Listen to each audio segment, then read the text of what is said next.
Bonjour à tous et tout d'abord très heureux de vous retrouver pour une nouvelle vidéo. Un grand merci à tous mes abonnés, anciens et nouveaux, ça fait toujours très plaisir de voir que les gens s'intéressent à ce que vous faites.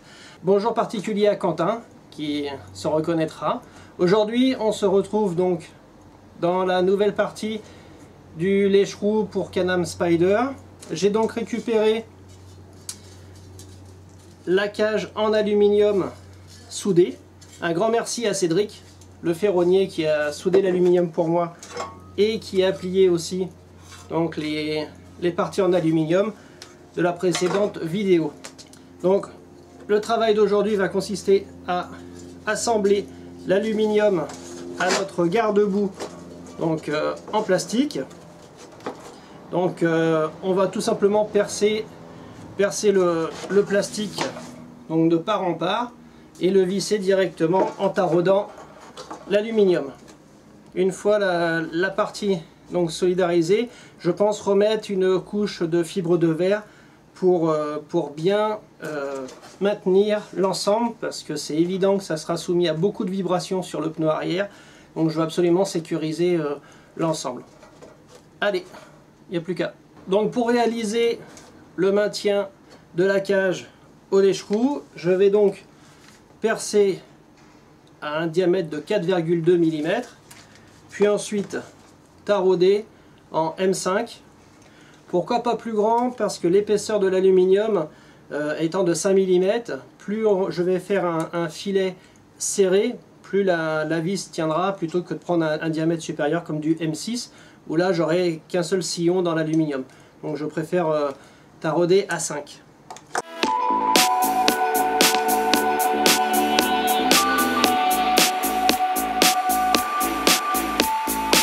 Donc j'ai entièrement percé et taraudé l'aluminium. Je vais donc maintenant fraiser pour noyer les têtes de vis. Donc on va retourner donc la cage. Voilà. Allez, parti. Donc voilà le trou donc fraisé. Désolé pour la mise au point, c'est vraiment pour vous montrer le résultat final. Je suis à peu près. Et donc l'idée c'est vraiment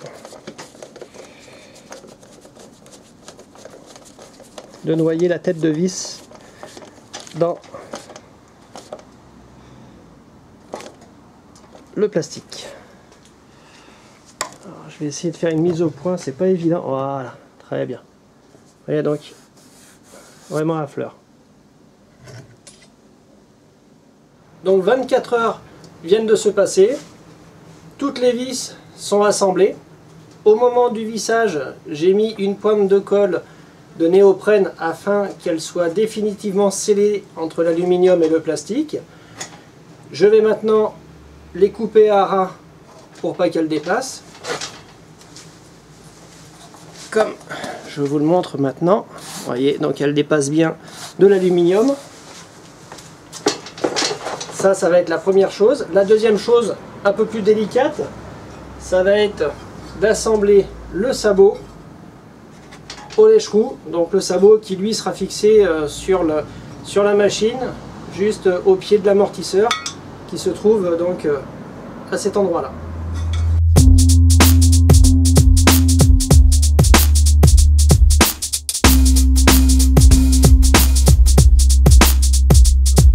Les têtes de vis sont maintenant toutes coupées. Je vais donc procéder à l'assemblage de mon sabot et du lèche-roue. Suivant l'épaisseur que je vais avoir besoin, je vais peut-être devoir découper donc une partie du garde-boue pour se fixer directement dans la plaque d'aluminium que j'avais préparée ici. Donc vous voyez, là on va essayer de voir. Voilà, peut-être je vais devoir enlever donc cette partie-là pour gagner quelques millimètres, si cette partie est en trop évidemment. Donc maintenant, tout va se passer sur le Spyder. C'est le moment du premier assemblage du lèche-roue arrière. Malheureusement, il va y avoir un dommage collatéral dans mon projet, c'est la plaque d'immatriculation qui va devoir être enlevée. Donc je vais devoir démonter le support J'ai déjà travaillé sur ce problème-là puisque elle sera fixée donc ici. Je vous ferai aussi une vidéo pour le remplacement de la plaque d'immatriculation. Donc on va commencer par démonter la plaque d'immatriculation. Une fois que j'aurai le champ libre, je vais donc soulever le spider pour démonter l'axe de l'amortisseur et commencer à tout poser.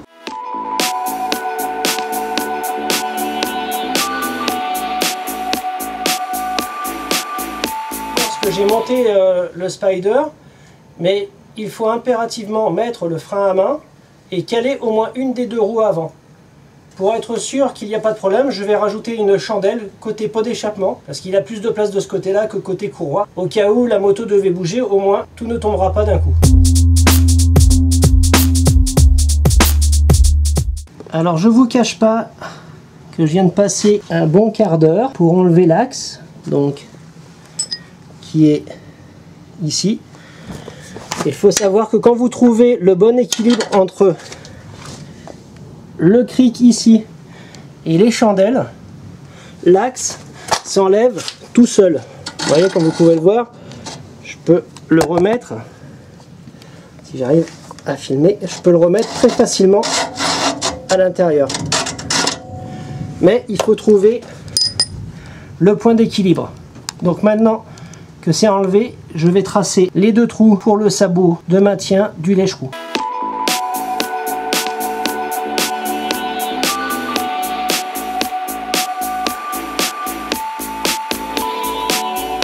Donc je viens de finir de tracer et de percer le sabot de réception. Donc je montre ici à la caméra. J'ai demandé à Cédric de me souder donc le sabot à la cage. Donc c'est entièrement soudé. Voilà. Je vais le montrer à la caméra. Donc voilà le résultat donc final. Donc c'est entièrement soudé. Voilà. Donc le travail est extrêmement bien fait. Merci à Cédric.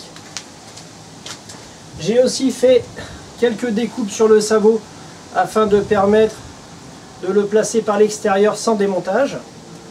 Donc on peut le remettre en place. Voilà. Donc il se remet parfaitement à sa place.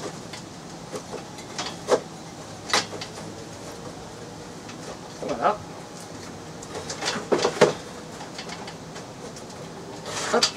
Donc le voilà remis en place, donc vu de l'extérieur.